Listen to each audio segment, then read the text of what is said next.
আমার বাসায় প্রথম ইফতারিটা তৈরি করলাম, অথচ এই রোজায় কত ইফতার কাটা ছিল, কিন্তু আমি সুস্থ করার কারণে পারছি না।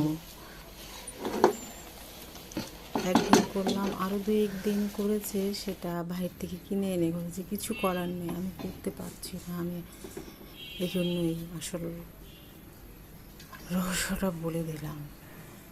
আমার অনেক খারাপ লাগছে, অনেক। এবার রোজায় আমি কিছুই করতে পারলাম না, মার্কেটে তো যাইনি। নিজে যদি বেঁচে থাকি মার্কেটে অনেক যেতে পারবো, কী করবো মার্কেট দিয়ে নিজেই যদি ভালো না থাকি। এখানে বিরিয়ানি রান্না করছি, সেটা কীভাবে করলাম সেটাই তোমাদের সাথে শেয়ার করলাম। সবাই অনেক বেশি ভালো থাকবে, আমার প্রিয় বন্ধুরা।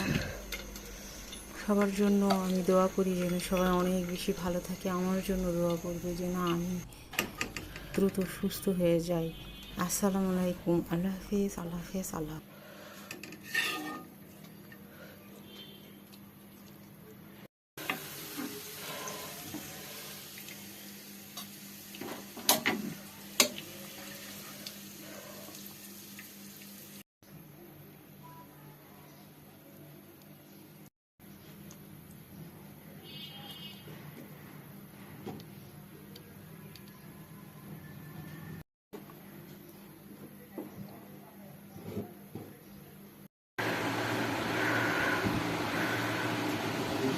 Como